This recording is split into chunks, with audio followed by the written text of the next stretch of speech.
Okay, you guys, this is getting out of control. This is part four of this Groundwater U little series about why you should come tonight to DTSC's Groundwater U and about the crazy things that Boeing is getting away with involving water issues at the Santa Susana Field Lab. We talked about how Boeing is looking to sue the water board because they're actually tightening the permits for once, even though Boeing claims that the contamination never gets off site and that it's not very harmful.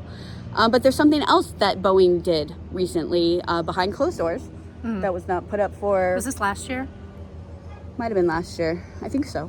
So either 2023 or 2022, DTSC signed a DTSC, Department Toxic Substance Control. They're the regulating agency of the cleanup under Cal EPA. And they issued a groundwater covenant. What's that? Sounds interesting. I know, it sounds like something that's very binding. Very binding, legally binding. An agreement, a promise. To not clean up the groundwater. In, what's that word? Perpetuity. Perpetuity. I just cannot. It's like you read that word and it looks so different than how you say that word, you know? Yeah. I know that word. I know what it means. I just can't say it. In perpetuity. Until further notice. Until we change our minds. Maybe forever. Maybe if they don't feel like it, they won't do it. Yeah, maybe we will leave the groundwater alone forever. We no longer agree to remediate it. That sounds health protective. That sounds like it's in the interest of the community, right? Well, here's the question. Or it might even protect wildlife who drinks from that water, or the people underneath who drink that water.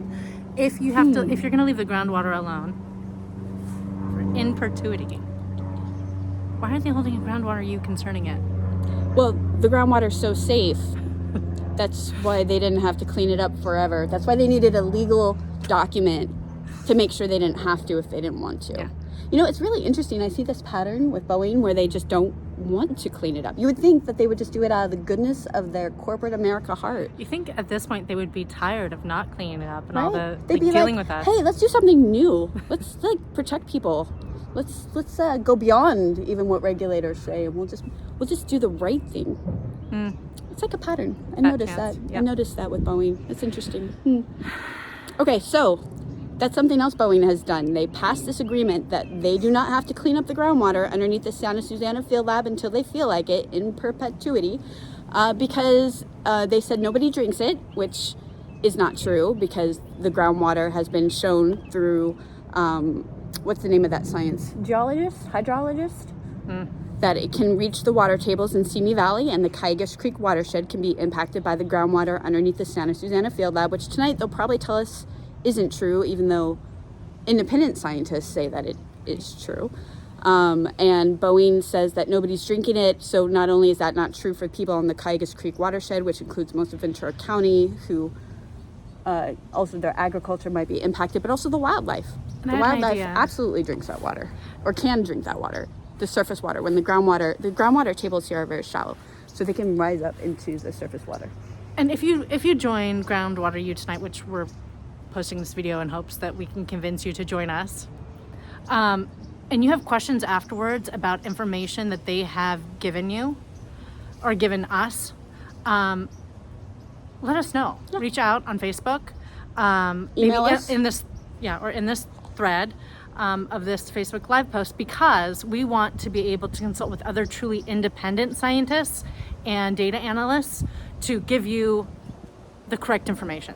So if you hear something tonight, and if it sounds fishy, and that we don't catch, or even if it sounds super reassuring and you're like, hey, well, if this is true, then I'm not worried anymore, let's talk about it. Yeah. Because I think one of the tricks that they do is they'll give you data, then they'll say, hey, that data is not a big deal, and they'll summarize this other very comforting synopsis of the situation to make you forget or try to forget that little piece of data that was disturbing. Alarming. And that's done strategically.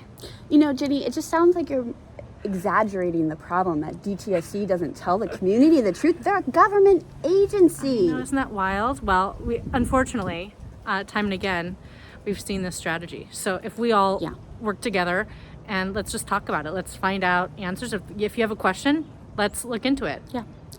You know what the beauty of science is? Science doesn't lie.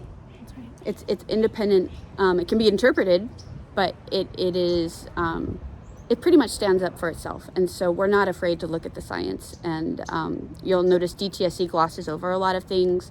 They'll summarize things that contradict their own data. You guys, they have lied to us blatantly in public meetings and communications with the community, and we've called them out on it.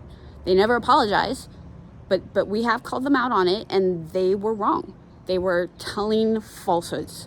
Sound like my grandma. That's okay. Grandmas are cool. But the other thing that they did in 2011 that I expect that they will do tonight is they're going to give an abundance of information that has nothing to do with anything any of us care about. Yeah. So they're probably going to bombard us. Maybe not tonight, but when we get into the actual Groundwater U events, what they did in the past was they did hundreds of slides of, really in-depth science to probably overwhelm and intimidate the public who is actually concerned specifically about remediating contamination. Yeah. So we need to stay on point with what the concerns of this community are. The first DTSC meeting, I think I've told you this story before, but the very first DTSC meeting I ever attended, Grace was only 1 year into cancer treatment, my daughter. I was at this meeting with 6 other cancer moms, several of who have already lost their children. And we had noticed, if childhood cancer, if it's supposed to be so rare, why do we all live next to each other? Right. So we came to this meeting wondering, could the Santa Susana field lab be the thing causing cancers? Do we need to be worried? What is the risk? And I remember them saying that they were using hypothetical numbers during the meeting and the charts. And I brought my friend who's a statistician with me because, especially back then, I didn't know anything science. I hadn't learned how to read all this. I hadn't studied it. And she kept telling me this is all filler content. She kept saying this is nonsense. Why are they showing this? This has nothing to do with the problem. And I still was kind of struggling to catch on. But when they said it was hypothetical data, I went up to one of the DTSC scientists afterwards and I said, are you using, hypothetical data because you haven't done the test yet? You haven't studied the contamination. This is what you anticipate finding. And he said, oh, sweetie. He didn't say, oh, sweetie. It felt like you said, oh, honey, baby. It felt like he patted me on the head. That's how it felt. Yeah. And he said, this is very complicated data. The real numbers are online, but don't worry. You can trust us. And I almost threw up. I literally almost threw up. I ran out of the meeting because I knew you don't have a public meeting with the public about the dangers of the site and use hypothetical data unless you don't want them to know. You don't have to be a rocket scientist to put that together. That was 8 years ago, I think, my first DTSC meeting, 2015. And that's how it's been ever since. And so what we're saying about the DTSC right now, it is not a false accusation. Well, and we haven't traveled through space. We don't know exactly what they're going to say tonight, but we know that their lineup of presenters are exactly the same people that presented in 2011. So after they had an agreement for a full cleanup to background in 2010, they rolled out Groundwater U, and these same folks are coming back after they dropped their settlement agreement. Oh, that's interesting timing, huh? And finalized their PEIR, weakening our cleanup. Now they're coming back to give us more Groundwater U. And I'm not saying I know what they're going to say. BS. That would have been a better acronym. I have a BS in, what's your BS in? Groundwater U by DTSC in cooperation with Boeing, NASA, and Department of Energy. That's cozy. We should make t-shirts. We like t-shirts. All right, you guys. So thanks for putting up with 4 videos. I'm sure we'll have more to say after it's done, but we wanted you guys to have a bigger context. So for all of you who watched all 4 videos, commend you.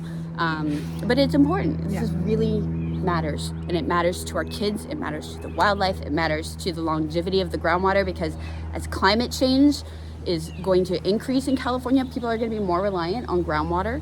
They're going to do everything they can to make us forget how dangerous this groundwater could be. They could be drinking it in 100 years. Yeah. That's terrifying. That's our grandkids. That's our heritage. Yeah. Going forward is going to be putting a stop to the BS, to making sure our kids and our family and our future is safe. And our wildlife too. Yeah. I like to remember the wildlife. Can you hear the hawk behind us? Yes, and I saw some squirrels too. Aww. Not that I'm not paying attention, I'm totally paying attention. Totally paying attention. We're caffeinated. All right, guys. Bye. See you tonight.